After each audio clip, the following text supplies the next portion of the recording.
सो नमस्ते to all of you. आप सभी का इस सेशन में स्वागत है। आज हम लोग 37th जीएसटी काउंसिल मीटिंग के मिनट्स को डिस्कस कर रहे हैं।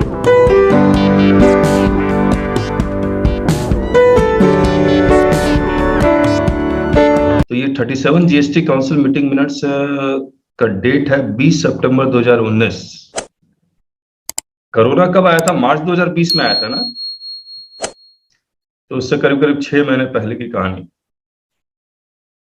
और ये बड़ा इंपॉर्टेंट है ये वाला 37, कई पेजेस में 57 पेजेस हैं। The Honorable Chairperson expressed deepest condolences on behalf of the Council on passing away of Sri Arun Jaitley, erstwhile Union Finance Minister, who had chaired 32 GST Council meeting. इसके बाद ये अब यहाँ आते हैं।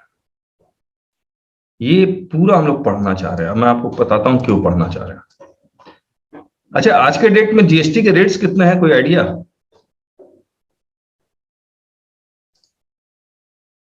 कितने हैं जीएसटी के रेट्स, प्लीज बताइए। 0.25%, तो 4 है। 3%, 3, 6, 9, 14। एक मिनट, 5% का भी तो रेट है।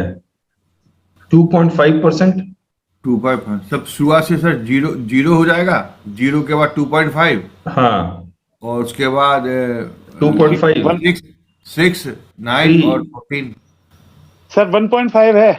1.5 भी है। गोल्ड पर है सर, गोल्ड पर 1.5।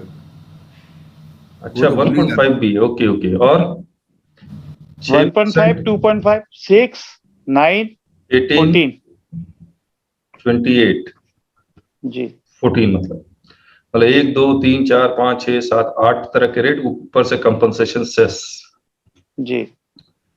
तो काफी कॉम्प्लिकेटेड है। ये बार बार रेट को रीस्ट्रक्चर करते रहते हैं और ये ढूंढ रहे हैं वो रेवेन्यू न्यूट्रल रेट। और क्या ढूंढ रहे हैं कि स्टेट को कम से कम कंपनसेशन देना पड़े और स्टेट का 14% ग्रोथ के बेसिस पे उनका जीएसटी भी आते रहे।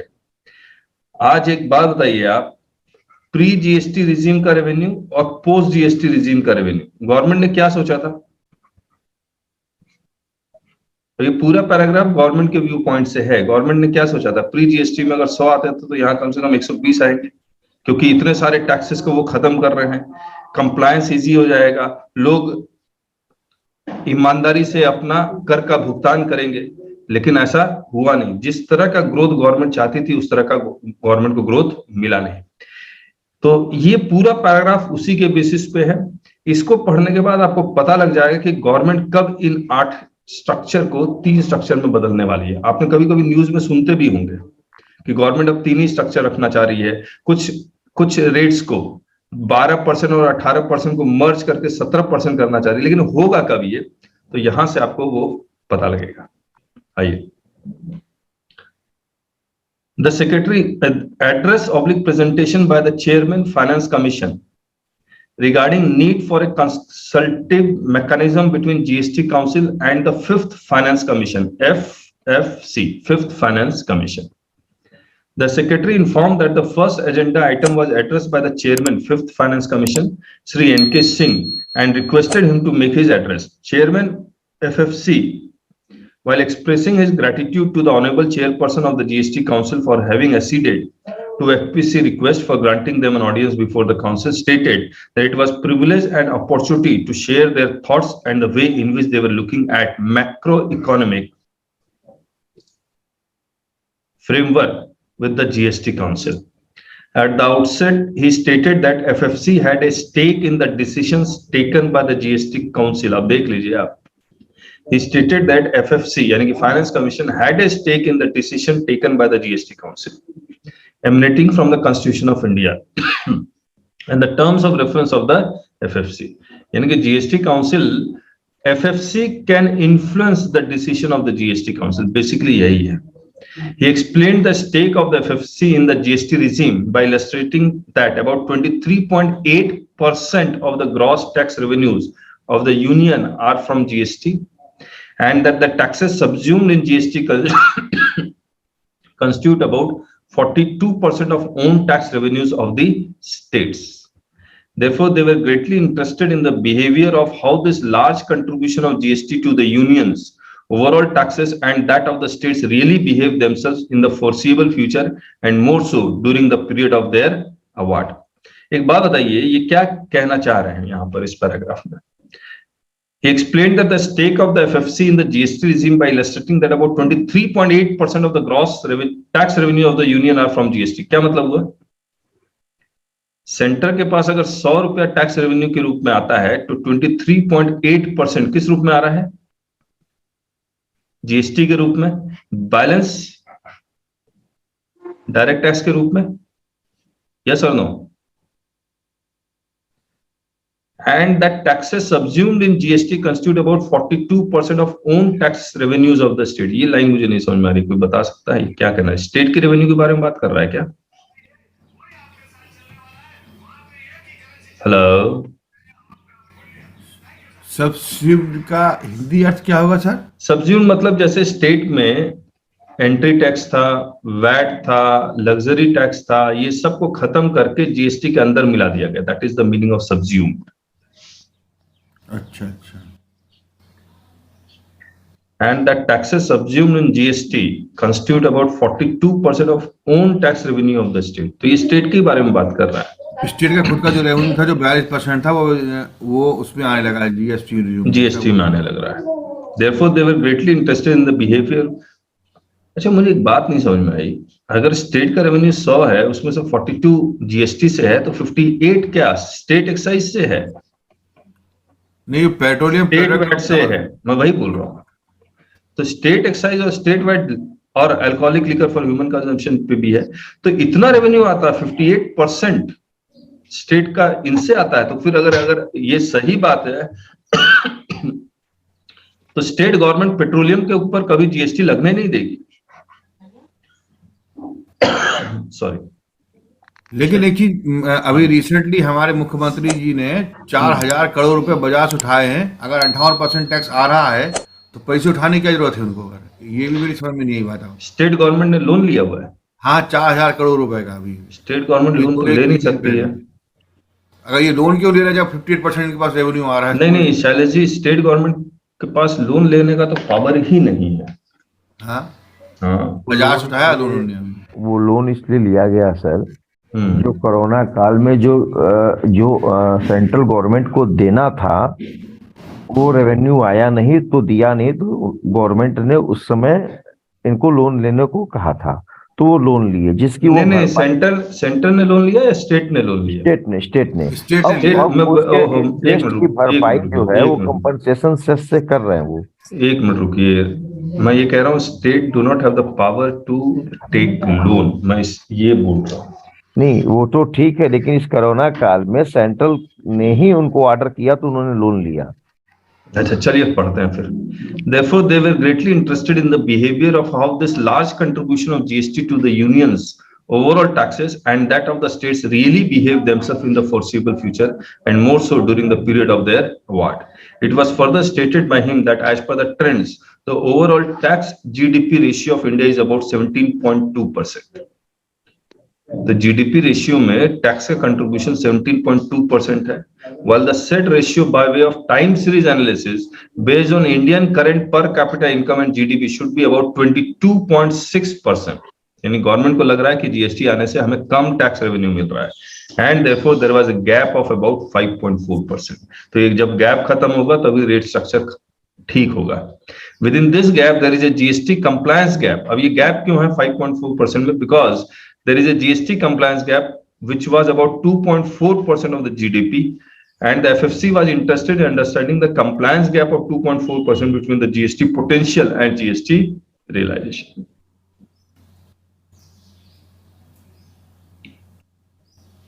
The chairman FFC stated that when the GST was originally adopted, it was expected that the GST with one nation, one market, one tax would have multiplier effect on growth, improve tax revenue buoyancy, incentivize efficiency, and thereby promoting the virtuous cycle which exists between efficiency and growth, and benefit to all the stakeholders, which also had been the objective and has been the modalities in which GST Council had functioned with rare unanimity.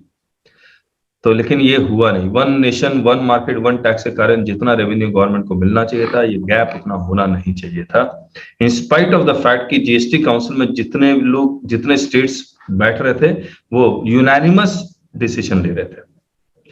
He added that the experience of GST in the last 25 months reveals that the result has been a mixed one, owing to several factors such as the GST rate structure and the modalities for compliance, which have not been very simple. अब देखिए ये खुद कह रहे हैं, please mute कर लीजिएगा, background में कुछ आवाज आ रही है. Modalities for compliance which have not been very simple, multiple adjustment in GST rates and its structure have made it difficult to ascertain the impact of GST on economic growth. तो इतनी बार change हुआ GST का rate, तो उसका impact ascertain करना, major करना मुश्किल हो रहा है. As opposed to the expected buoyant expectation of the revenue, 21 of the 29 states have to be compensated for revenue shortfall during 18-19. He observed that this may be partly due to protection of GST revenue at a high 14% annualized growth from the base year of 15-16, which was a part of grand bargain, in the words of iconic politician late Shri Arun Jaitley, of the union with the states. अभी समझ लीजिए, मैं आपको फिर से याद दिला दूं, हमने किया हुआ है 2015-16 में अगर 100 रुपया स्टेट का रेवेन्यू था तो 2016-17 में इसको 114 माना जाएगा. मतलब ग्रोथ 114, यानी कि स्टेट को कितना मिलना चाहिए, 114 जीएसटी के रूप में मिलना चाहिए. अब अगर स्टेट को सिर्फ 54 मिलता है जीएसटी के रूप में, तो ये जो डिफरेंस है it will be compensated by the centre by way of, और वो कैसे कंपनसेट करेगा, सेंटर लोन लेके नहीं करेगा, जो कंपनसेशन सेस लगाया गया है उससे वो कंपनसेट करेगा. तो अब ये यही कह रहे हैं, ये जो 14% का जो ग्रोथ रेट है, इंडिया में ग्रोथ रेट जीडीपी का इतना है नहीं, 7% 8% है. इन टैक्स का ग्रोथ रेट कितना इन्होंने पिच कर दिया, 14%. ये बहुत ज्यादा पिच कर दिया. यही फिफ्थ फाइनेंस कमीशन कह रहे हैं.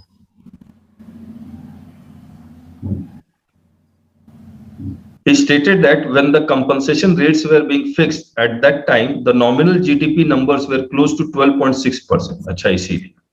However, the observed growth in subsumed taxes in the 5 years preceding the implementation of GST was only about 8 to 9% per annum, whereas the compensation rate was determined at the rate of 14%. ये समझ में आ गया ना? 8 से 9% ही growth rate होना चाहिए, लेकिन 14% fix कर दिया because of the great bargain.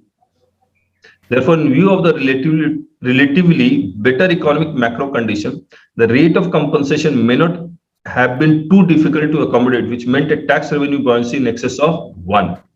Post facto, with the containment of inflation under the targeting regime and some sluggishness in the economic activity, the nominal GDP growth itself has been lower than the expectations. Hence, the protection of revenues to the states at the annualized rate of 14% has placed a substantial demand on the GST system. He further stated that the award period of the FFC was for a period of 5 years, starting with the financial year 2021, ending with 24-25, while compensation to the state had been assured till 22-22. The calculation by FFC had taken into account revenue growth of 14% for the remaining 3 years also. This will undoubtedly put a big burden on the union finances if the GST revenues of the states did not grow at the rate of 14% per annum on account of low tax buoyancy arising from lower efficiency gains. Then the central government and the state government had to worry about the certainty of the assured 14% compensation in case of shortfall. He also observed that the gap in amount of realization from the compensation cess to that of compensation to be paid had also increased over a period of time.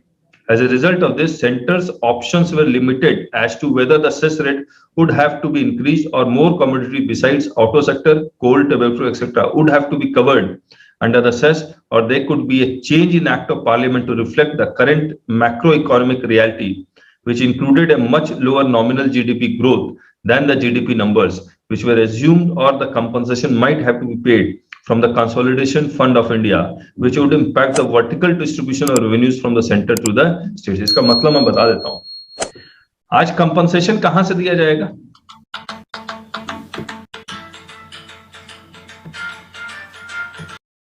बताएंगे? आज का compensation से दिया जाएगा. अच्छा, अब एक बात और बता दीजिए. गवर्नमेंट को जो जीएसटी का रेवेन्यू मिलता है बाय वे ऑफ सीजीएसटी या बाय वे ऑफ आईजीएसटी, ये किस फंड में जाता है? अगर आईजीएसटी का रेवेन्यू परमानेंट हो जाए तो कंसोलिडेटेड फंड ऑफ इंडिया में जाता है. बिल्कुल. एसजीएसटी किसके पास जाता है? स्टेट को जाता है, रिस्पेक्टिव स्टेट को चला जाता है. अब स्टेट को अगर कम जीएसटी में पैसा मिला है, यानी कि शॉर्टफॉल है, तो उसका पैसा किससे जाएगा? कंपनसेशन सेस से. कंपनसेशन सेस का अलग फंड बना हुआ है, इसके थ्रू इससे चला जाएगा. ठीक है. लेकिन अगर स्टेट को उतना पैसा, सेस में उतना पैसा नहीं है, मान लीजिए यहां 30 रुपया का गैप है, 30 का गैप है, और इसमें सिर्फ 10 ही अवेलेबल है, तो बाकी 20 कहां से आएगा? सीएफआई से. संजय जी कह रहे हैं सीएफआई से आ जाएगा. अब सीएफआई का पैसा समझिए कैसे डिस्ट्रीब्यूट है. सीएफआई का कम से कम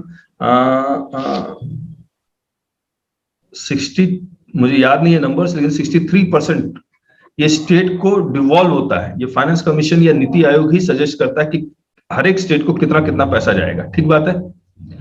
तो मान लीजिए ये 63% का पैसा स्टेट को इस कंपनसेशन को मेट करने के लिए सीएफआई से 20 रुपया दे दिया गया, 20%. अब ये कंसोलिडेशन फंड ऑफ इंडिया का पैसा कम हो गया 20 रुपए से. इसमें से भी पैसा अगर स्टेट को जाना है, तो अब बताइए स्टेट को क्या, अगर इससे चला गया कंपनसेशन, तो स्टेट को फिर पैसा कम मिलेगा. हेलो. तो यहां वो जो लिख रहे हैं कि would impact the vertical distribution of revenues from the center to the states. अगर compensation consolidated fund of India से देना पड़े, तो जो फाइनेंस कमीशन या नीति आयोग सजेस्ट करती है कि इतना पैसा स्टेट को डिस्ट्रीब्यूट कर दे, वो पैसा कम डिस्ट्रीब्यूट होगा. क्लियर है ना जी? He informed the council that almost every state finance minister that the FFC had visited pleaded in one form or the other either for a straight continuation of the 14% compensation of the balance 3 years that was covered by the award period of the of the FFC, but not by the period of compensation, or some manner to find a solution which would enable them to softer landing for planning their resources in view of the 14% assured revenue growth. He stated that FFC had a simple model based on the past estimates and nominal GDP numbers. The FFC gives a rate of growth to each state which would commensurate with the need of the state and in a way commensurate with the overall GDP of the country.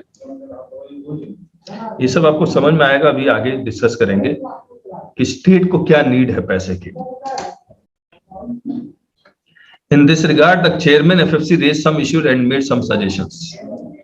The first important question ever since the inception of GST in July 2017, there had been only GST rates cuts and rarely there had been rate increases. More so, rates had been adjusted downwards for a considerable number of items in the last 10 meetings of the GST Council. The rate revisions occurred in August, September, October, November of the initial year of 2017 and further in January, July and December 18 and later in February, March and July of 2019. और ये meeting चल रही है सितंबर 2020 में. He stated that this exercise upset the time frame during which all of us had expected that the GST would be revenue neutral or positive, in which all stakeholders benefited. He stated, however, as we looked at all decisions taken so far, downward revision of rates, it made one feel that it's a race to the bottom where all were seeking competitively lower and lower rates on each commodity. This resulted in a cluttered rate structure, enormous challenge of compliances, challenges of technology. Therefore, he stated that the time had come to go back to the drawing board in spite of the fact that this may or may not be the appropriate time for it, or else from where would the FFC consider its awards and devolution to states. Apart from this, the threshold turnover and exemption limits had also been changed. Threshold turnover change हुआ, बहुत सारे states का जो 10 लाख था, उन्होंने 20 लाख कर लिया, 20 का 40 किया। 20 का 40 किया इंट्रा स्टेट में। ये 2020 में कर लिया था 20 का 40। हाँ। अच्छा। He added that the multiple downward adjustment in the rate structure had two consequences. First, it had affected the revenue stream. Secondly, there was no clarity on the effective weighted GST rate currently in vogue. It was hence important to re-establish the revenue neutral rate. The chairman FFC suggested that rate rationalization was the need of the hour by simplifying the rate structure considerably around a 3-rate structure consisting of a standard rate, a higher rate on luxury and sin goods, and a lower merit rate with a view to configure anything around the standard rate, which could be say 17%. अब FFC suggest करेगा GST council को कि what should be the rate. 3-rate structure, वो 3 यहां बोल रहे लेकिन 5 लग रहा है मेरे को। Standard rate, higher rate for luxury goods, standard rate मान लीजिए 17% हो गया, हायर रेट सीधे 28% या 40% मान लेते हैं, कंपनसेशन सेस खत्म हो जाता है। नहीं सॉरी, हायर रेट चला जाएगा 28% और सिन गुड्स के लिए वो कर देंगे 40%। लोअर मेरिट रेट, दूध ये सब के लिए हो सकता है 5% रख दे। 5 या 8 रखेंगे सर। 5 या 8 रखेंगे। 8, 18, 28 रखेंगे सर ये। अच्छा, तो लिखता हूँ, कहाँ से आ रहा है ये नॉलेज? 8, 18, 28 कहाँ पढ़ा आप कुछ, या सिर्फ आपका गैस है? नहीं गैस नहीं सर, एक बार अखबार में कहीं दिखा था, थोड़ा सा पढ़ा था सर अभी। लेकिन अब आप समझ जाइए कि रेट डिसाइड कैसे होने वाला है एफएफसी के थ्रू, मतलब एफएफसी 5th फाइनेंस कमीशन है, फाइनेंस कमीशन के थ्रू होगा। He added that the council also needed to revisit the exemptions, to recalibrate and rationalize them further. He also highlighted the need to visit the future course of compensation to states in view of the revenue gap vis-a-vis the assured growth. There was a number of issues centered around the compensation of revenue loss to the states pre and post June 2022. GST compensation cess was imposed on select band of items. There was little room for increasing the cess on automobiles, given the slowdown currently observed in this sector. Increasing the cess on coal would have considerable cost implications for crucial sectors like electricity, where coal is employed as a critical input. This limits the scope of raising the compensation only through a handful of items. In view of the above, the chairman FFC stated that there was a need for clarity on the above issues to enable them to fulfill their constitutional obligations. There seems to be a certain amount of uncertainty about the gross tax revenue of the union and its divisible pool of taxes, यानी कि वो tax जो उसको state government को बांटना है। This assumes significance in so far as the stability of finances in the states is concerned. Clarity about the net devolution that will be instituted by the Finance Commission. Hence, resolution of the aforementioned issues was crucial to the decision making of the Finance Commission. The chairman FFC ended his address by stating that the work of the GST Council and FC are essentially complementary to each and both are constitutional bodies. He sought advice and guidance from the honorable members of the GST Council on the conundrum faced by the FFC as highlighted above. He suggested that a regular consultative mechanism between the GST Council and the FFC might be established to facilitate seamless consultation and resolution of issues that have relevance to the fiscal position of the states and the resolution of issues that have a bearing on the constitutional obligation of both the entities. यहां पर किसी को कुछ कहना?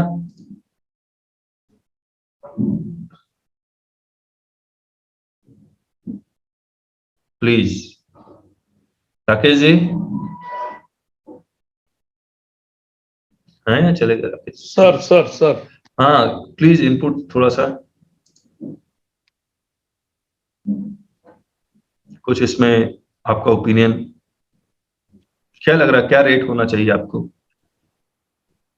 या कोई practical महसूस कर रहे हैं? कुछ नहीं कह सकते साहब, ये किस तरीके से सोचते हैं, किस तरीके से करते हैं, बड़ा मुश्किल है। ओके देखिए, इनका सोचना तो यही कि 14% ग्रोथ रेट के बेसिस पे स्टेट को कंपनसेशन सेस से सेंटर पैसा दे दे, सेंटर को लोन न लेना पड़े, ना कंसोलिडेशन फंड ऑफ इंडिया से देना पड़े। और आज के डेट में पोजीशन क्या है, जब 1.5 लाख करोड़ रुपया आ रहा है महीने का, तो ये 14% ग्रोथ आ रहा है या नहीं आ रहा है? किसी ने कुछ न्यूज़पेपर में पढ़ा हो तो बता दीजिए। मेरे ख्याल से तो कभी नहीं आएगा, ना आ सकता है। अच्छा, ये तो सिर्फ एक 15% का जो ग्रोथ रेट है शैलेश जी, वो कुछ अभी कंपनसेशन सेस का टाइम जो बढ़ाया है वो 2 साल ही बढ़ाया है ना? यस सर, 5 साल प्लस 2 साल, 7 साल 2022 तक 2024 तक उनको देना है, उसके बाद तो नहीं देना है। नहीं देना है। तो हो सकता है जब कंपनसेशन सेस खत्म हो जाए उसके बाद हो सकता है स्टेट बात ही नहीं माने, वो जीएसटी काउंसिल में जो डिसीजन लिया जाए, पता नहीं क्या होगा। आप अब हम जो आपसे निवेदन करना चाह रहे हैं कि जो 40% ग्रोथ की बात कर रहे हैं, आप जीडीपी आज की डेट में कितनी है आप थोड़ा अंदाज लगाइए, और उससे फिर ग्रोथ का रेट लगा लीजिएगा, तो आपको समझ में आएगा 14% का भी जीवन में आ नहीं सकता। ठीक बात है। जीडीपी का ग्रोथ अगर 6%, अगर टैक्स का ग्रोथ वो 14% चाह रहे हैं, तो इसका मतलब या तो टैक्स बेस बढ़ाना पड़ेगा या रेट ऑफ टैक्स बढ़ाना पड़ेगा। सर इन्होंने 14% हाइपोथेटिकल बेस पे शुरुआत में रखा होगा सर, इतनी बूस्ट नहीं कैसे मान लिया ना? नहीं 14% का ओहो, वो तो खुद ही मान रहे थे यहाँ पर जो 8 to 9% होना चाहिए, लेकिन इन द वर्ड्स ऑफ, देखिए अरुण जेटली जी ने सब स्टेट को मनाने के लिए, which was a part of the grand bargain, उन्होंने कह दिया कि ताकि जीएसटी इंप्लीमेंट हो जाए। ओके, ये इन्होंने इस पैराग्राफ में कहा ही था। हाँ, मतलब centre was in pressing need कि ये जीएसटी इंप्लीमेंट हो। हाँ संजय जी बोलिए। मैं कह रहा हूँ शायद सेंट्रल प्रेशराइज करना चाहती थी ये, इसलिए वो सबको कन्विंस करना चाहती थी एक हाइपोथेटिकल की बेस देके कि आपको इतना रेवेन्यू मिल जाएगा, बूस्ट हो जाएगी। यस, और ये इसलिए वो सोच रही थी बूस्ट हो जाएगी because of this one nation one market one tax. लेकिन इंडिया के लोगों ने इतना फेक इनवॉइस किया कि एक आदमी 200 करोड़ का, 3000 करोड़ का घपला कर रहा है, मतलब अनइमेजिनेबल। तो गवर्नमेंट ने तो सोचा नहीं होगा कि इस जीएसटी में भी इस तरह का फ्रॉड हो जाएगा। तो मैं एक बात बीच में बोलना चाहूंगा। हाँ, एक महान शख्सियत हुई है भारत में, उनका नाम था हाजी मस्तान। Haji Mastan, yes sir. उन्होंने कहा था, ये पहले स्मगलरों में शामिल थे, मतलब जो इनिशियली जो शुरुआत हुई थी स्मगलिंग की, तो उसमें ये शामिल थे। उन्होंने कहा कि भारत की हवा में पैसा है, बस आपको लपकने की जरूरत है। तो जीएसटी में जो फेक इनवॉइस हुई है उसी वाक्यों का परिणाम है कि उन्हें लपक लिया 200 करोड़ रुपए, 400 करोड़ रुपए। सर जब स्टेट गवर्नमेंट ही खुद इतना करवा रही है, आज वेस्ट बंगाल में कोल माइनिंग जो हो रहा है इलीगल, कहाँ से होगा 14? नहीं तो 14% बहुत इजी है अचीव कर। अच्छा, स्टेट गवर्नमेंट का आप कह रहे हैं मिली भगत है। ओके, 14 जितना मतलब कवरेज, अगर खाली इतना जबरदस्त कवरेज है जिस हिसाब से लाई थी गवर्नमेंट, 14% कोई हार्ड नहीं था। नहीं, हम आपकी बात सहमत है कमलेश जी, लेकिन क्या ये प्रैक्टिकली हो पाया? नहीं हो पाया, वही तो बात है। गवर्नमेंट खुद सपोर्ट में लग गई ना। अंतर तो है ही ना सर। गवर्नमेंट खुद इलीगल बिजनेस सपोर्ट में लग गई तो कहां से हुआ? ठीक बात है। चलिए, अब मेंबर्स सब अपना व्यू पॉइंट दे रहे हैं। He added that this council treated Delhi as a state. अच्छा एक बात, ये दिल्ली क्या है, स्टेट है या यूनियन टेरिटरी है? Union territory Delhi ji. Delhi for the purpose of GST it is a union territory और state? State sir, state. For the purpose of GST it is a state, क्योंकि दिल्ली विथ लेजिस्लेचर। पौंडीचेरी भी वही हालत है, जम्मू एंड कश्मीर का भी वही हालत है। आज Jammu and Kashmir union territory है ना? नहीं, स्टेट है सर। नहीं, आज के डेट में नहीं, आज भी स्टेट ही है वो। नहीं जम्मू एंड कश्मीर हट गया ना अब, तो उसके बाद तो उसका जो स्पेशल अवधा था खत्म हो गया। अब सामान्य लद्दाख सर ना यूटी है सर। सर लद्दाख है केवल, लद्दाख रहेगी यूनियन टेरिटरी। आज के डेट में जे&के का स्टेटस यूनियन टेरिटरी का है, बाद में स्टेट जब बनेगा तब बनेगा। अब आप बोले तो मान लेते। अभी लिखा हुआ मिल जाएगा आपको, रुकिए तो सही। चलिए ढूंढेंगे सर, आज ढूंढेंगे। इसमें है लिखा हुआ, आप गूगल भी कीजिएगा। अभी इलेक्शंस कहाँ हो रहे हैं? जम्मू एंड कश्मीर में इलेक्शंस हो रहे हैं क्या? नॉर्थ ईस्ट में सर होने वाले हैं। नहीं, जम्मू एंड कश्मीर में अभी तो इलेक्शंस नहीं हुए ना, जब से वो 370 हटा है। अच्छा चलिए आगे मैं भी दिखलाता हूँ आपको। मुझे एक बात बताइए, कंसोलिडेशन फंड ऑफ इंडिया से किसके पास पैसा डिवॉल्व होता है? स्टेट के पास या यूनियन टेरिटरी के पास? स्टेट के पास। स्टेट के पास। यूनियन टेरिटरी तो सेंटर का ही है, तो कंसोलिडेशन फंड का पैसा इसमें नहीं आता। तो दिल्ली, पौंडीचेरी और जम्मू एंड कश्मीर ये तीनों कह रहे हैं कि जीएसटी के पर्पस के लिए तो हमें स्टेट मान लिया गया, लेकिन पैसा डिवॉल्यूशन के लिए आप हमें यूनियन टेरिटरी ही मान रहे हैं। इसको ठीक किया जाए, ये पढ़िए। He added that this council treated Delhi, this council, यानी कि GST council treated Delhi as a state, while the Central Finance Commission treated it as a union territory. He stated that while the devolution by the Finance Commission to the states had increased from 32% to 42%, मैं 63 बोल रहा था, the amount given to Delhi has remained static at rupees 325 crore since 2011. Therefore, both Delhi and Pondicherry should be treated as states by the Finance Commission for the purpose of devolution of funds. चलिए, ये तो खैर parliament में उठाने की बात है, ये जीएसटी काउंसिल में ये बात उठा रहे हैं। He stated that from the point of view of GST, the union territories of Delhi and Pondicherry were treated as state, whereas they are treated as union territory with respect to devolution of funds by the Central Finance Commission. He stated that with the passage of bill in Parliament with respect to UT of Jammu and Kashmir, देख लीजिए लिखा हुआ है ना, Union Territory of Jammu and Kashmir, there would soon be 3 UTs with legislatures, including UT of Delhi and UT of Pondicherry. He informed that as per the act passed in the Parliament, there was a clause that UT of Jammu and Kashmir would be included in the FFC. Therefore, UTs of Delhi, Puducherry remained left out. तो मतलब finance commission ये Jammu and Kashmir को भी state मान लिया जाएगा as per FFC, but not Delhi and Puducherry. The chairman FFC stated that they function in accordance with the terms of reference stipulated by the President of India, and if the terms of reference had a mandate to include the claims of Delhi and Puducherry regarding devolution, that the same would be considered by the Finance Commission. He added that even during the times of slowdown or recession, there is a need to address the concerns of the state, but they did not have the right to borrow. अब देखिए, आप कह रहे थे state ने बोरो किया, मैं कह रहा था कि स्टेट के पास राइट ही नहीं है बोरो करने का। इस पे बता दीजिए शैलेश जी।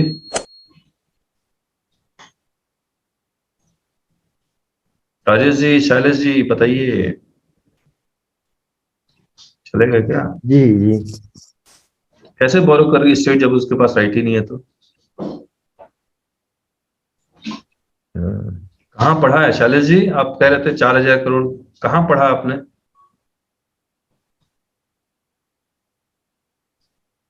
चलिए कोई बात।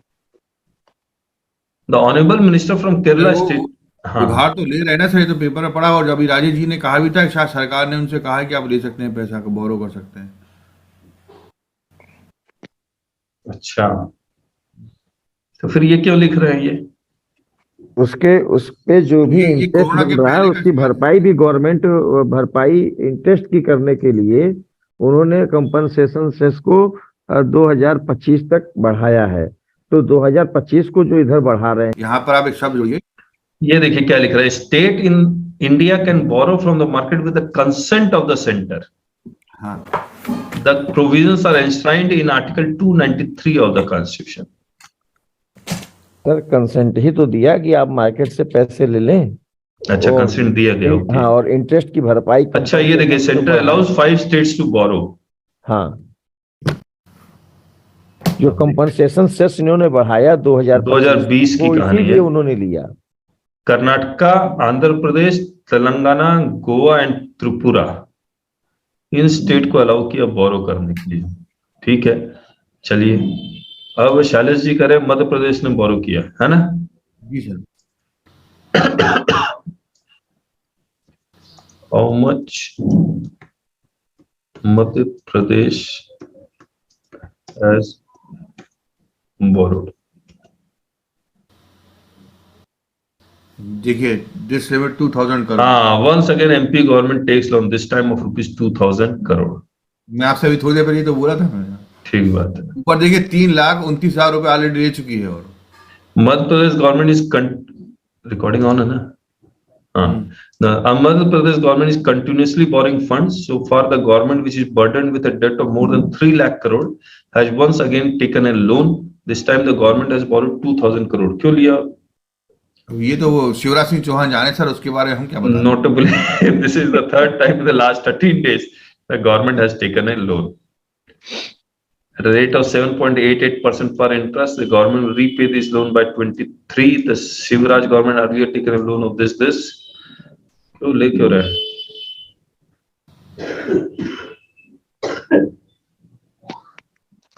चुनाव आने वाले हैं, वो पैसा कहाँ से उठेगा फिर?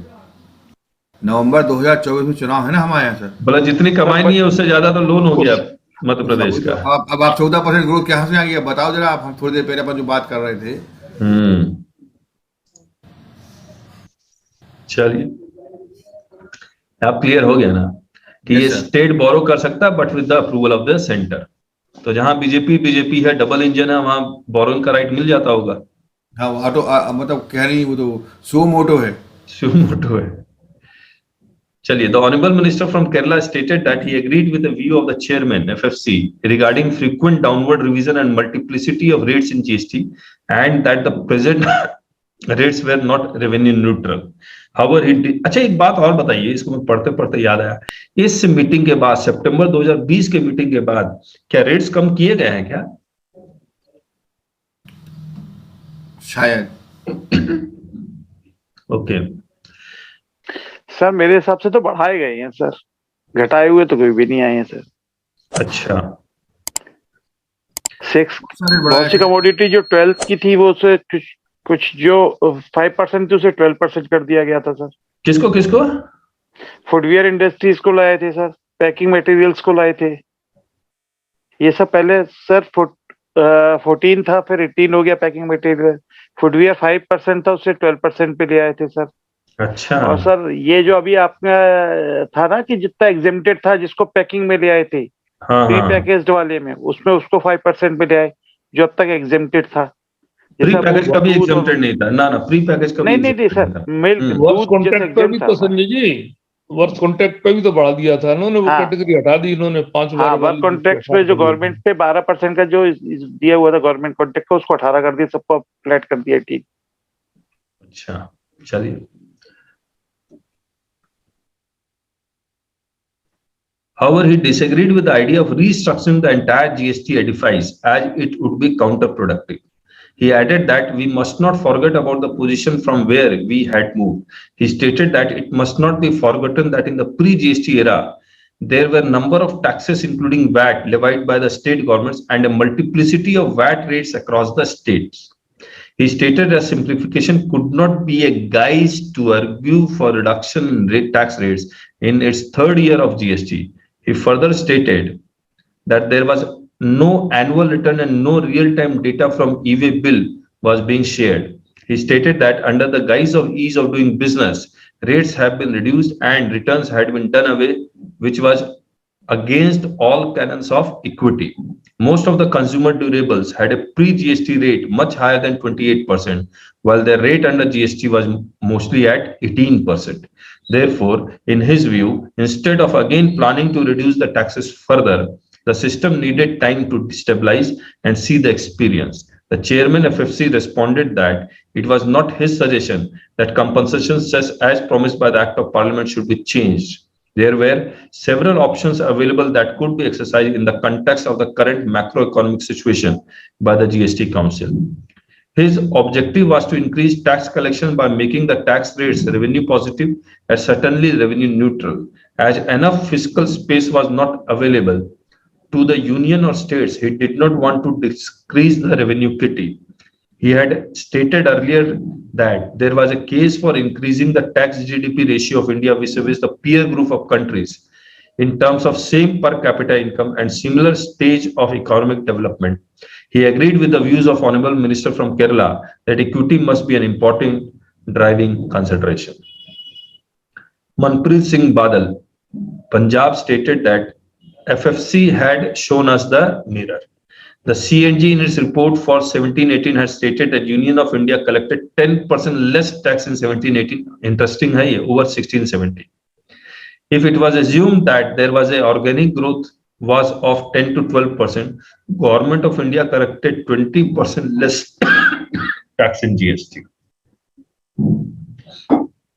In other words, the tax rates in GST were much lower by approximately 25% than the pre-GST regime. Therefore, there was a need to look at the entire gamut of taxes, and structural changes in tax rates may be carried out if necessary. He observed that GST was a product of tremendous trust which the states had reposed in the union. One of the contributing factors for the trust was that the states were given an assurance of 14% growth in revenue year on year. In his view, it appeared from this year's budget, the commitment was getting diluted indirectly. लीजिए, मतलब state का भरोसा अगर centre से उठ गया तो India से जीएसटी खत्म हो जाएगा। क्या कहते हैं आप? सही कह रहे हैं आप, सत्य वचन सर।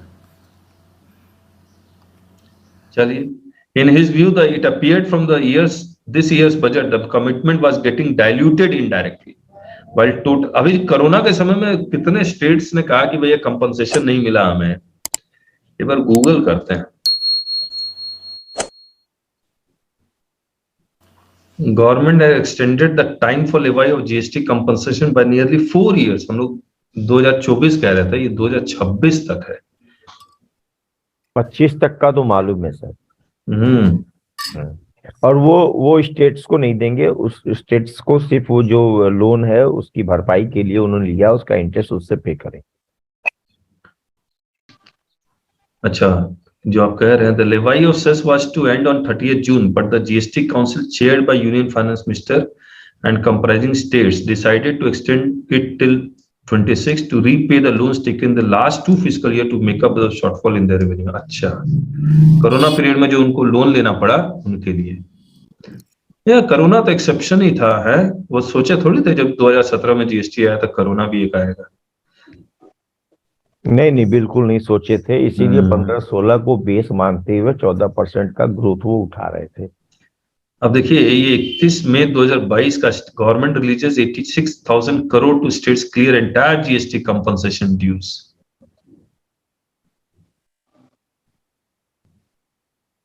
चलिए, इट्स गुड, 2026 तक है, ठीक है। He observed that GST was a product of tremendous trust. ठीक है, हो गया। While total amount collected through cesses and surcharges had grown by 100% during the last year, there was no money available for the states through devolution. Therefore, he too agreed with the views expressed by Honorable Minister from Kerala that the tax rates should be revenue neutral, in addition to bringing out more clarity on devolution formula with respect to surcharge and cess.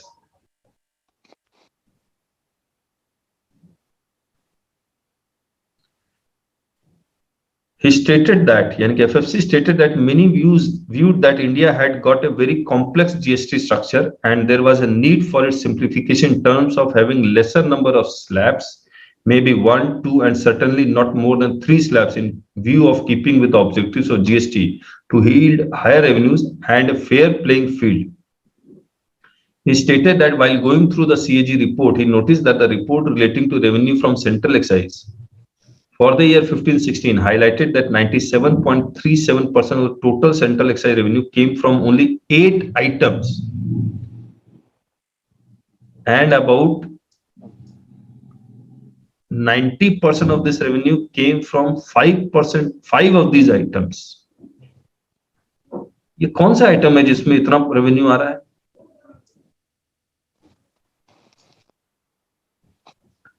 ये tobacco वाले product होंगे और गाड़ी होगी। हाँ, या है जो लग्जरियस गाड़ियां हैं वो, लेकिन उससे सबसे ज्यादा तो टोबैको से आता है। 160% तक से 8 आइटम से 90% आ रहा है, बाकी 5 आइटम से आ रहा है। पूरा मोटर कार से तो अभी 22% हाइक कर दिया है प्रेजेंटली। हाँ, वो भी एसयूवी का। अच्छा एसयूवी का। हाँ, लेकिन 44-45। लेकिन आप सर टोबैको प्रोडक्ट को देखिए, वो जनरल पब्लिक तक उसको खाती है, उस पे 160% कंपनसेशन सेस है और उसके बाद 28% जीएसटी है। अरे बाप। तो ह्यूज अमाउंट वो वहां से आ रहा है। चलिए, therefore in view of these we must concentrate on evasion prone commodities and high revenue generating items rather than on increasing tax rates। मतलब इन आइटम्स पर कंसंट्रेट कीजिए। He stated that business with less than rupees 2 crore annual turnover constitute about 82% of the SSC base, while they contributed about 3.36% to the GST revenue। लीजिए, मतलब 82% लोग सिर्फ 3% revenue दे रहे हैं।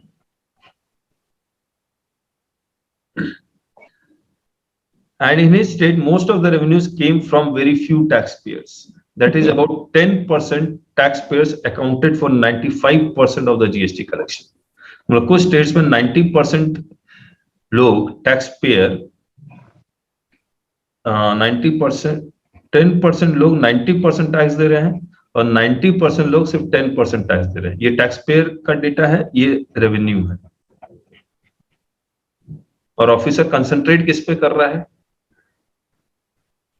इन 90% वालों ये घूम रहे हैं। तो गवर्नमेंट को ये भी देखना चाहिए, टैक्स रेट्स इंक्रीज कर रहे हैं, कम से कम ऑफिसर्स को भी तो ठीक से ट्रेन करे। अब बताइए, एक नोटिस आया एनुअल रिटर्न से, उस बेचारे ने DRC 03 में एनुअल रिटर्न सेलेक्ट करके कुछ 6,000 रुपया जमा करवाया, उसको भी नोटिस आ गया। आपको मैंने बताया भी था, भैया क्यों जमा करवाया ये बता दो।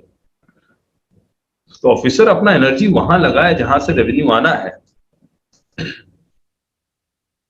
जो इन्होंने जो स्ट्रक्चर जो किया कि हमको कितने बेस को बनाना है, तो जो स्टेट्स ने 20 लाख 10 लाख रखा अपना, उनकी रेवेन्यू सही है, लेकिन जिन स्टेट्स ने 40 लाख रुपए और रख दिए, वहां पे आपने बहुत बड़ी चेन को छोड़ दिया।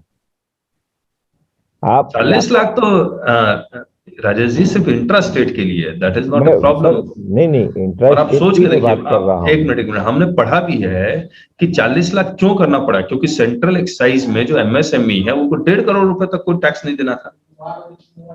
नहीं sir, 40 lakh was the fair base. नहीं, जैसे मेरा एक कहना है, आप उत्तर प्रदेश वैट में पहले था 5 लाख रुपए, और जब उससे ज्यादा होता था तो आप रजिस्ट्रेशन लेते थे।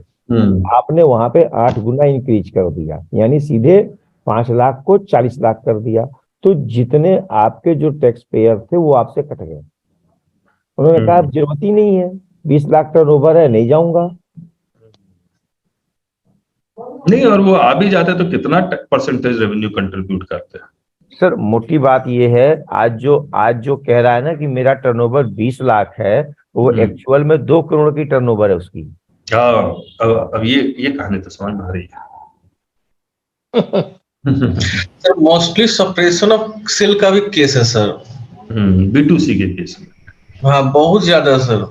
लेकिन B2C केस में आप सोच के देखिए, आपने अगर हमारी क्लासेस अटेंड की है तो manufacturer to distributor to retailer to consumer और बीच में होलसेलर, और गवर्नमेंट को मान लीजिए टैक्स टोटल 40 मिलना है, तो कुछ पैसा यहाँ मिल गया, कुछ पैसा इससे मिल गया, कुछ पैसा रिटेलर टू कंज्यूमर में अगर सप्रेशन है, तो गवर्नमेंट मैक्स टू मैक्स इसके वैल्यू एडिशन पे, रिटेलर के वैल्यू एडिशन पे ही टैक्स रेवेन्यू लूज करेगी।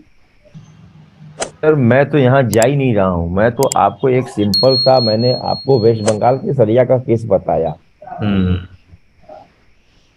उत्तर प्रदेश के मोस्टली लोकल सरिया निर्माता बर्बाद हो गए। ये दुर्गापुर और वेस्ट बंगाल की जो सरिया आ रही है, और सब विदाउट डॉक्यूमेंट सब चला आ रहा है, और रोज कम से कम 50 गाड़ियां उत्तर प्रदेश बॉर्डर से होके उत्तर प्रदेश में आ रही हैं, बिहार बॉर्डर होकर के।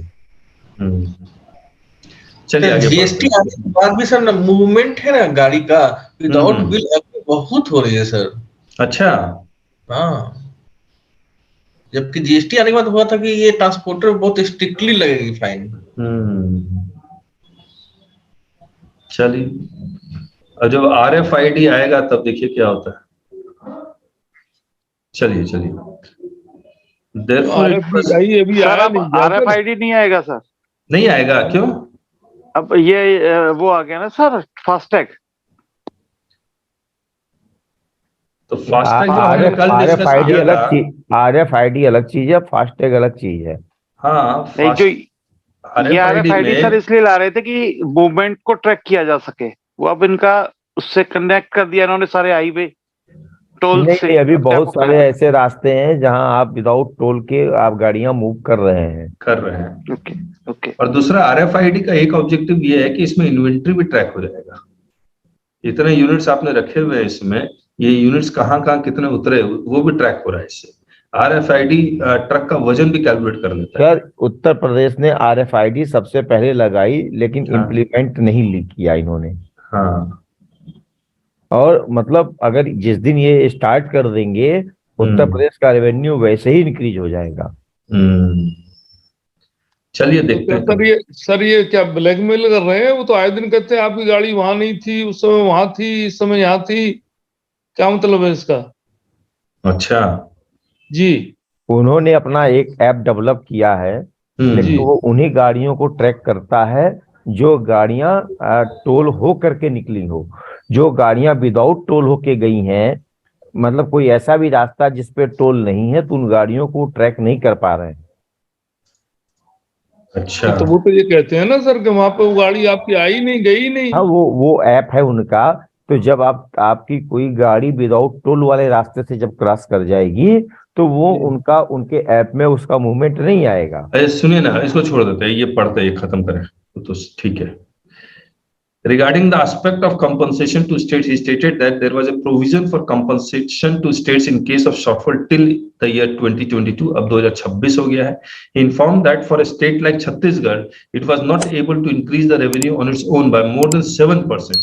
He stated that the production of coal in 18-19 was about 142 million tons, and further explained that in pre-GST regime, the state levied environmental cess on coal that was used by state entirely, and then there was a VAT of 5% which accrued to revenue of the state. But with the new GST regime, the GST rate was same as that of VAT, that is at the rate of 5%. Chhattisgarh got 2.5% of the share. समझ रहे हैं आप? छत्तीसगढ़ को 5% VAT मिलता था, environmental cess अलग मिलता था। GST आने के बाद कोल पे बोल रहे 5% है, उसमें भी से 2.5% ही मिल रहा है। चलिए, लेकिन छत्तीसगढ़ को ये भी सोचना चाहिए कि सर्विसेज पे जो उसको GST नहीं मिल रहा था वो मिलने लगा, तो उसी हिसाब से छत्तीसगढ़ या बाकी स्टेट्स को अपने रेवेन्यू को कैलकुलेट करना चाहिए। लेकिन ओवरऑल तो obviously is not a good figure, sorry figure in fact. Therefore, there was huge loss on account of revenue from coal to the state. It was therefore not desirable to have a discussion regarding having or not having compensatory framework to states at this stage, and they might end up losing 5,500 to 6,000 crore by the year 2022. तो आज के लिए इतना ही करते हैं, कल मिलते हैं। किसी को कोई क्वेरी है तो वो डिस्कस करते हैं। और जो नए लोग आए हैं, एक बार प्लीज अपना वीडियो ऑन कर लीजिए, वो अपने बारे में बता दें, आसान रहेगा। वेलकम राकेश जी, वेलकम, नमस्ते। Thank you sir, thank you sir. आप आए, अच्छा लगा हमें। मैं आगरा से हूँ। कहाँ से हैं? आगरा से। आगरा से हूँ सर। हाँ हाँ। आज सर पहला दिन था ना, इसलिए थोड़ी ने बैटिंग कम करी। हाँ। राकेश जी को, शैलेश जी, राकेश जी को बोलने दीजिए पूरा। मैं कब से प्रैक्टिस कर रहे हैं? और करीब 41 ईयर्स हो गए सर मेरे को प्रैक्टिस करते हुए। जी बहुत बढ़िया। GST इनकम टैक्स दोनों देख रहा हूँ। GST और इनकम टैक्स दोनों। यहाँ पे आगरा में अपना स्टडी सर्कल चला रहे हैं हम लोग। अच्छा अच्छा। काफी समय से जुड़ा हूँ और उसका विभिन्न उनकी जो पोस्ट है एज स्टडी सर्कल के हिसाब से, तो मैं काफी करीब से जुड़ा हूँ। क्या नाम है? टैक्स बार एसोसिएशन है क्या आपका? Taxation bar association Agra. अच्छा, taxation bar association Agra, okay. TBA कहते हैं हम लोग। ठीक। तो कैसा रहा आज का सेशन? बहुत बढ़िया रहा था, ज्ञानवर्धन है। एक्चुअली हम उस लेवल तक नहीं सोचने की कोशिश करते हैं, हम अपना लोकल लेवल पे कहाँ क्या समस्या आ रही है, ठीक बात।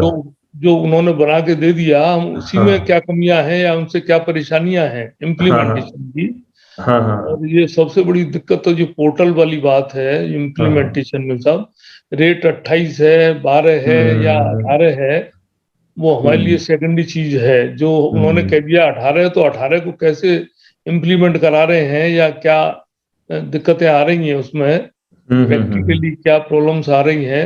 अभी जो रिसेंटली इन्होंने वो सर्कुलर दिया, तो ऐसा लग रहा था कि ऊपर से पढ़ते थे कि सारे सब समस्याएं मिसमैचिंग की और ये सब दूर हो गई इनकी। ठीक बात है। नीचे आते आते जो पढ़ते हैं 2 लाइन, तो सब सीए साहब से ये बनवा के दे दीजिए, और 5 लाख से नीचे है तो खुद सप्लायर से लिखवा के दे दीजिए। समझ गया, मतलब माइक्रो लेवल पे आप लोग कर रहे हैं, है ना। हम लोग सब उसी लेवल पे कर रहे हैं, माइक्रो लेवल पे। 3 मिनट एक ऐसी चीज थे जो वहां पर हमें लगा कि पढ़ना चाहिए, जिससे काफी इंसाइट मिल रहा है जीएसटी में नहीं बदलाव आ रहे हैं तो क्यों आ रहे हैं, और आएंगे तो कैसे आएंगे। और नहीं लगता सब कि ये जो कहते हैं वो करते हैं, मुसीबत तो ये आ रही है। क्या जीएसटी काउंसिल मीटिंग में डिसाइड होता है उसको ये फॉलो करते हैं?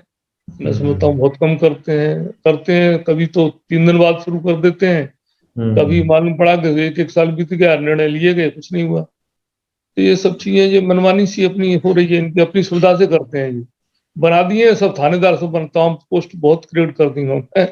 ये साहब जीएसटी काउंसिल कहेगी, फाइनेंस मिनिस्टर के स्टेट के कहेंगे, ये कहेंगे, करते वही है जो वहाँ उनकी इच्छा है। वो ऐसा है नहीं राकेश जी, आप पूरा मिनट्स पढ़िए, काफी सोच समझ के करते हैं, डिसीजन लेते हैं। हमें लगता है कि बिकॉज हमने पढ़ा ही नहीं, अब जब पढ़ लिया तो मुझे लगता है most of the participants here might think कि जीएसटी काउंसिल ऐसे ही कोई डिसीजन नहीं लेता है, बहुत सोच समझ के डिसीजन लेता है। जीएसटी काउंसिल के डिसीजन को ये फॉलो करते हैं कि नहीं, ये कह रहा हूँ। हाँ, वो तो है, वो उसमें गैप है। यस दैट आई बात कर रहा हूँ मैं कि जो रिकमेंडेशन भेजी उसको फॉलो किया क्या इन्होंने? Yes there are gaps. बस ओके, चलिए, thank you Rakesh ji, please daily आते रहिए। बिल्कुल, ओके, थैंक यू। और किसी का कोई डाउट है तो पूछिए, फिर हम लोग। सर एक डाउट है मेरा, मेरा मिसमैच आईटीसी में आईजीएसटी के हेड में था, वो सही था, मैं क्लर्की मैंने गलत रिटर्न फाइल किया था, ठीक है, लेकिन नोटिस जो आई मुझे वो सीजीएसटी और एसजीएसटी के हेड में डिमांड का नोटिस आया हुआ है। एक मिनट रुको, मुझे लिखने दो, ऐसे नहीं होगा, फिर से बताओ।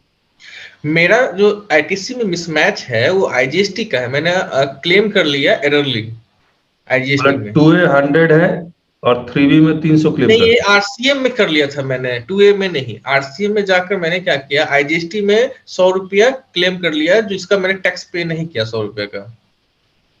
अच्छा, ओके, ये गलती है।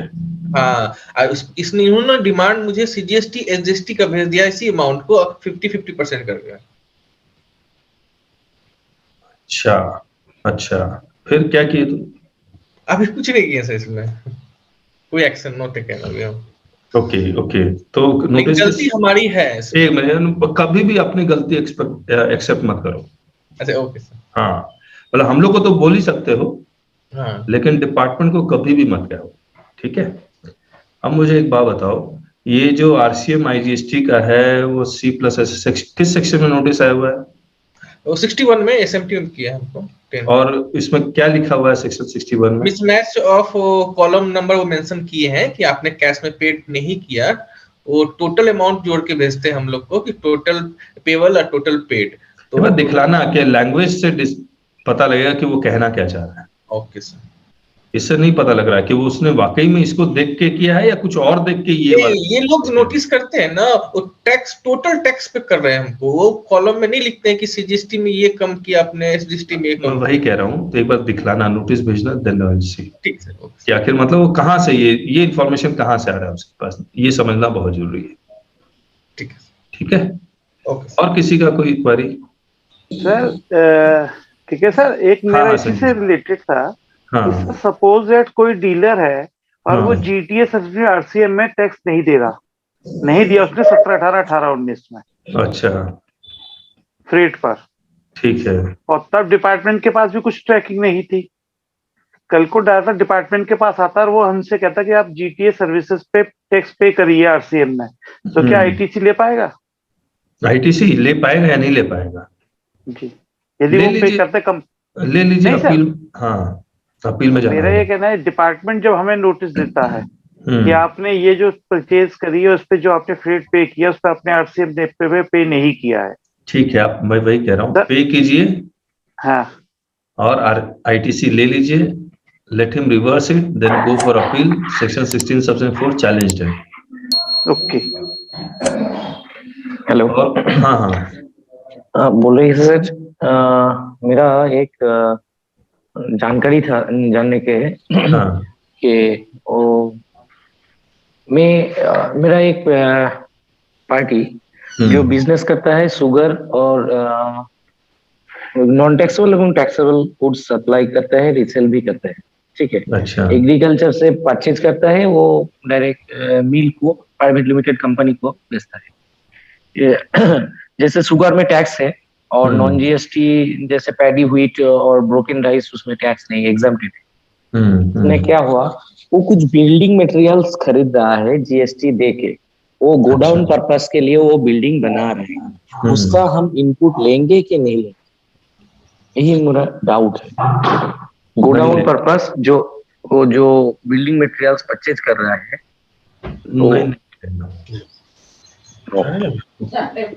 ब्लॉक क्रेडिट में आ रहा है। Okay okay okay. चलिए, और कोई डाउट? जो अभी ये जीटीए वाला जो ये बात कह रहे थे सर, हाँ राजेश, तो ये सिर्फ ये बताएं क्या उनके 2A 2B में रिफ्लेक्ट हो रहा है? उस समय तो 2A था ही नहीं 17-18 में। क्या ट्रांसपोर्टर ने कोई इनवाइस उसमें शो कर रखी है क्या? 2A में रिफ्लेक्ट हो रहा है क्या 17-18? नहीं हो रहा है तो आप सीधे कहिए मैंने जीटीए कोई सर्विस नहीं, मैंने जीटीओ की सर्विस ली है, क्यों जमा करूं? सर जीटीओ बोले संजय जी, फिर मैं ऐड कर दूं। नहीं सर, कह रहे जीटीओ वर्ड यूज किया। जीटीओ सर्विसेज कौन सी सर? जैसे मान लीजिए जो माल कोई आपको जीटीए मतलब आपको बिल्टी ना मिलती हो, मतलब कंसाइनमेंट नोट बात कर रहे हैं वो लोग, कंसाइनमेंट नोट जीटीए इशू कर सकता है। हाँ। और वो जो है ना जीटीए जो है वो एजेंसी है, उसको खुद का ओनर नहीं है ट्रक्स का, ऑपरेटर का, ट्रांसपोर्टर व्हीकल का, वो किसी और का मतलब व्हीकल होता है, वो खाली सर्विस मिलता है उसको एजेंसी। नहीं, वो सिर्फ आपको बिल्टी नहीं इशू करेगा, बाकी सब काम करेगा। बिल ऑफ सप्लाई जो है गुड्स ट्रांसपोर्ट ऑपरेटर इशू करता है।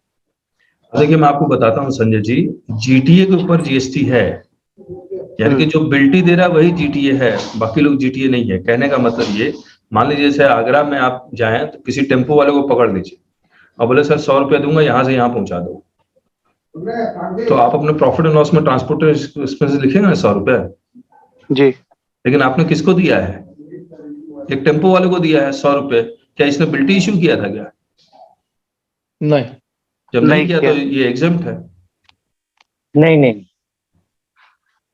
ठीक है, तो ये एग्जम्प्ट है। अब ऑडिट ऑफिसर ने क्या पकड़ा क्या नहीं पकड़ा, आई डोंट नो। हाँ जी, मेन बात यही है सर। हाँ, तो वो तो ट्रांसपोर्टर के गया, उसने बिल्टी बुक ले ली, हाँ, नाम पाया गया, बस तब दिक्कत कैसे डिनाई कर सकते हैं कि सामने। हाँ, तो वही है कि ऑफिसर क्या पकड़ता है उसके ऊपर डिपेंड करता है, लेकिन ये पॉइंट भी आपको याद रखना पड़ेगा, अदरवाइज तो फिर मतलब कहने का मतलब कि एविडेंस उसके पास क्या, उसके बेसिस पे you frame your reply.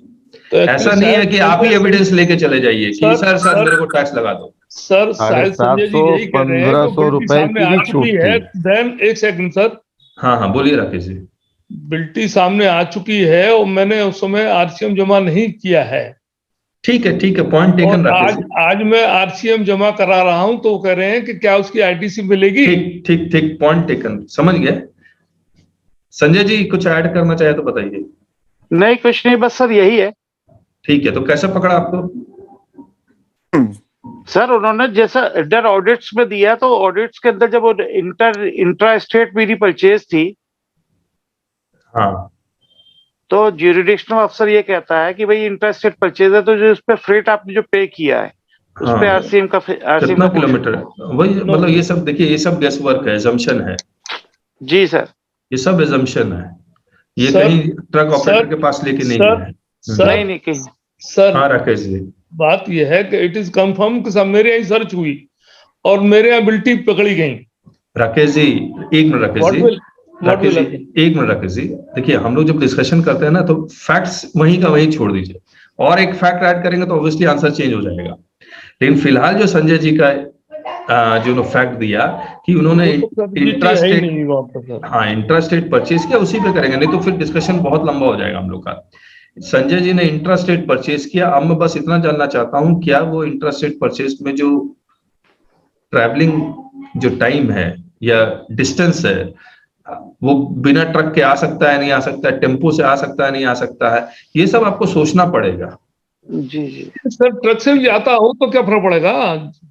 Truck owner है अपना, विदाउट बिल्टी वो लेके आ रहा है, even then we are not liable to pay RCM. ठीक बात है। और किसी का कोई डाउट? सर मेरा एक डाउट है सर। हाँ जी जी बोलिए सर। एक फ्लाइट है बैंगलोर में, इलेक्ट्रिकल कंपनी है, वर्क्स कॉन्ट्रैक्ट, उसका एक प्रोजेक्ट चल रहा है मुंबई में। अच्छा, ये वर्क्स कॉन्ट्रैक्ट कहाँ की कंपनी? कर्नाटका बैंगलोर में है। अच्छा, और एक वर्क्स कॉन्ट्रैक्ट चल रहा है मुंबई में प्रोजेक्ट चल रहा है। वो प्रोजेक्ट अभी खत्म हो गया, उसके पास अभी एक 15 लाख वर्थ स्टॉक है उधर, उसको वापस लाना है। वो एक्सेस स्टॉक है। किस चीज का स्टॉक है ये? इलेक्ट्रिकल रिलेटेड हो सकता है। ओके। तो अभी वो बोलते हैं अभी वहां पे काम खत्म हो गया, मुझे वापस लाना है, कैसे लाना है? तो बोला वो इंटरस्टेट है, लोकल होता तो विद इन स्टेट होता तो एक बात थी। तो अभी इसको कैसे ला सकते हैं सर? बिकॉज वहां पे तो उनका कोई ब्रांच भी नहीं है। तो प्रोजेक्ट कैसे चला ये? यहाँ माल पहुंचा कैसे? सर वो बिल्ड टू शिप टू के हिसाब से उन्होंने भेज दिया। लेकिन सर रजिस्ट्रेशन करना पड़ता था ना वहाँ पे, एक्टिविटी एग्जीट किया तो महाराष्ट्र। यहाँ पर उसके एम्प्लॉय भी रहे होंगे। आईजीएसटी बिल उन्होंने रेज कर दिया बोल रहे हैं। नहीं, मुंबई में उसके एम्प्लॉय ये सब नहीं थे क्या? नहीं सर। और कितने महीने प्रोजेक्ट चला? शायद वो पूछना पड़ेगा सर। ये जस्ट उन्होंने कल ऐसी जस्ट बातचीत चल रही थी, मैं एक ओपिनियन लेके आपको बोलूंगा, मैं जस्ट केप्ट क्वाइट।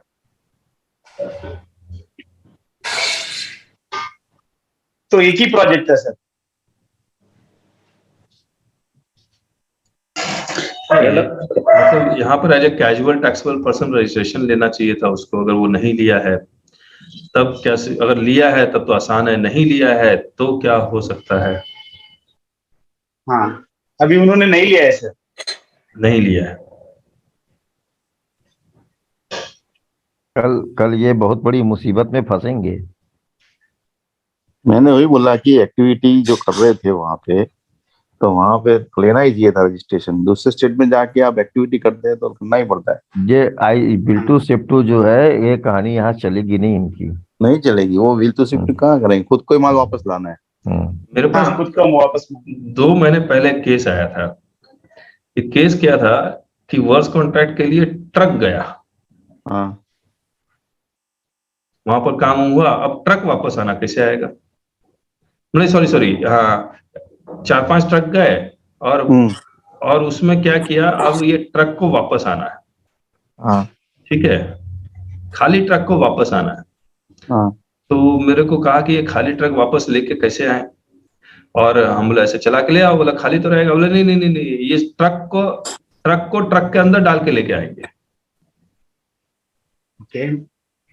समझ में आया आपको? नहीं सर। ट्रक के अंदर ट्रक डाल के लेके आएंगे, जैसे गाड़ियां नहीं ट्रांसपोर्ट करते हैं गाड़ी वैसे ही। बड़े लोरा में कई एक ट्रक रख के ले आए एक साथ। हाँ, अब ये कैसे आएगा? तो मैंने इसका क्या जवाब दिया था, मैं जवाब ही भूल गया। वही यहाँ पर अप्लाई करना है। एक ईबे बिल में एक अदर का कॉलम है सर। अब वो अदर का कॉलम अब याद है हमने किया था, वो सिर्फ इंट्रा के लिए एप्लीकेबल होता है, इंटर के लिए नहीं एप्लीकेबल होता है। हाँ, तो वहां पे वो भी घर का सामान लेके आने जाना होता है तभी एग्जाम होता है। मुझे याद नहीं आ रहा मैंने क्या जवाब दिया था। मुझे ना कल पूछिएगा, मैं बताऊंगा। हमने उसका सॉल्यूशन निकाला था। सर डिलीवरी चलन पे इनको रिटर्न लेना पड़ेगा। ये जो माल रखे हैं बॉम्बे में पड़ा है, वहां से एक ये ईबे बिल जनरेट करें और अंडर आरसीएम परचेज वाले में, आरसीएम तो लगना नहीं है, आरसीएम तो लगना नहीं है, डिस्पैच फॉर्म जहां से वो माल ला रहे हैं वो इनवर्ट सप्लाई दिखाते हुए बना लें। अच्छा, ओके, फिर से माल आ कहिए, जाएगा। फिर से कहिए। ये कह रहा हूँ जैसे हम लोग अनरजिस्टर्ड से जो परचेज करते हैं ना, अच्छा अच्छा, तो हम खुद ही इनवर्ट सप्लाई वहां से बनाएं और माल का मूवमेंट कर ले वहां से। तो सप्लायर कौन होगा? खुद सप्लायर नहीं, नहीं सर, सर ये डिलीवरी चलन के थ्रू अगर पास करेंगे तो ज्यादा बेटर है सर। हाँ, डिलीवरी चलान के थ्रू पास कर दें। आप समझिए, ओहो कैसे हो जाएगा? सप्लायर वो खुद रहेगा, डिलीवरी चलान कैसे? वो तो इंटरस्टेट सप्लाई मान लेगा, बोलेगा जीएसटी दो। सर हमको एक चीज बताइए, बिल टू शिप टू जब ये करके माल ले गए थे तो वहां बैंगलोर में रजिस्टर्ड थे, वो कर्नाटका में, महाराष्ट्र में रजिस्टर्ड कहाँ है? कर्नाटका में रजिस्टर्ड थे और बॉम्बे में रजिस्टर्ड तो थे नहीं। तो अब वो कैसे वापस जाएगा? सर लेकिन यहाँ तो डिलीवरी चलन में ही बना रहे हैं। बिल टू शिप टू करके जब माल ले गए और वहां वो सौदा रद्द हो जाए तो कैसे आएगा? सर ये डिलीवरी चलन के थ्रू उसमें तो टैक्स लग चुका था ना सर इनवॉइस पे। अरे भैया मैं कह रहा हूँ उसने डिलीवरी नहीं ली या माल वापस कर दिया, अब या क्या करेंगे? हाँ तो लाइबिलिटी एक बार हो गई, वो लाइबिलिटी खत्म हो जाएगी ना सब उनकी। आखिर वो माल वापस आ गया कि नहीं आएगा? क्यों नहीं आएगा? तो फिर कैसे आएगा? यही मैं कह रहा हूँ ना बार बार। अरे राजेश जी, हाँ। मैं समझ गया आपकी बात, आप समझिए इस चीज को। सर वो क्या बोल रहे हैं कि सप्लायर से एक मिनट, सप्लायर टू रिसिपिएंट एक इनवॉइस बना, ये माल रद्द हो गया, अब ये क्रेडिट नोट के बेसिस पे वापस आ सकता है, वापस आ सकता है सर। हाँ ठीक है, लेकिन यहां पर तो ये केस है ही नहीं। नो वो नहीं है। तो क्रेडिट यहाँ पे उन्होंने काम किया है और डिलीवरी चलान के बेसिस पे, हाँ कैसे आ जाएगा? सर क्रेडिट नोट तो तब बनता है जब पार्टी ने माल ले लिया हो और इसके बाद वापस किया हो। सर यहाँ पे मैं एक चीज ऐड करना चाहता हूँ, जो कर्नाटक जहां से ये माल मुंबई से लेके जाना है, ओनरशिप ऑफ गुड्स किसका है? तो कर्नाटक में जो उनका ही है सर, राइट? तो आप कंपनी का है, बना के वहां से आप लेके जा सकते हो सर, कोई इशू नहीं है इसके अंदर। क्या document? Tax component Amit ji document बताइए फिर। सर डिलीवरी चलान पे, डिलीवरी चलान और यूए बिल सबसे सफिशिएंट यही है, क्योंकि ओनरशिप उन्हीं का है, यहाँ पे कोई थर्ड पार्टी को सेल नहीं कर रहे हैं, और वो ये प्रूफ भी कर सकते हैं कि जो हमारा एक्सेस मटेरियल गया था इस प्रोजेक्ट के लिए वो हम रिटर्न बैक कर रहे हैं।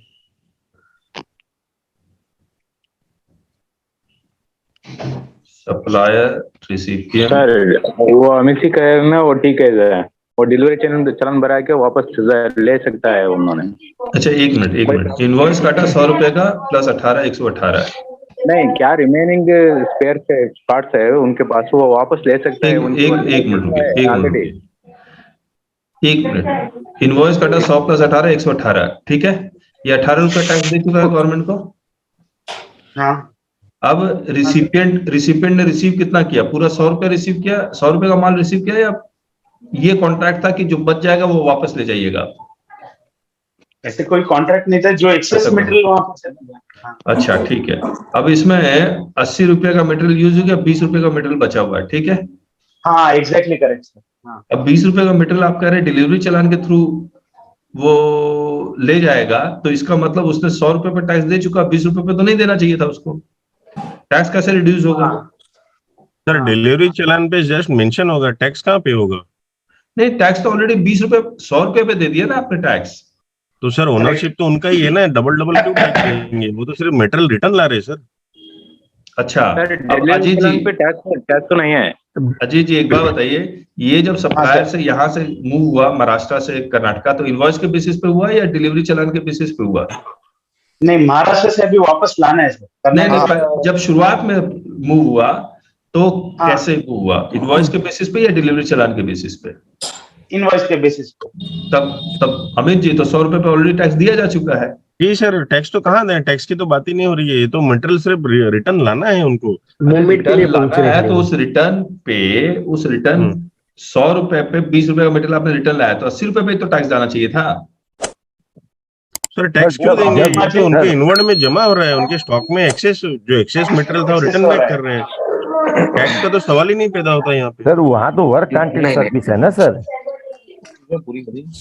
सर टैक्स क्यों आएगा आप बताइए। मैंने मटेरियल मेरा खरीदा, मैंने प्रोजेक्ट के लिए भेजा, जो बचा है वो रिटर्न ला रहा हूँ, तो वहाँ टैक्स का सवाल सर ये सर वहाँ गुड्स थोड़ी बेचे हैं, वो तो वर्क कॉन्ट्रैक्ट के लिए गुड्स ले गए हैं। अजीत जी बोल रहे हैं गुड्स बेचे हैं, आप लोग कह रहे हैं नहीं बेचे। नहीं कहाँ से बेचे हैं, वर्क कॉन्ट्रैक्ट में ले गए ना, चालान के थ्रू ट्रांसफर ले गए होंगे सर ये।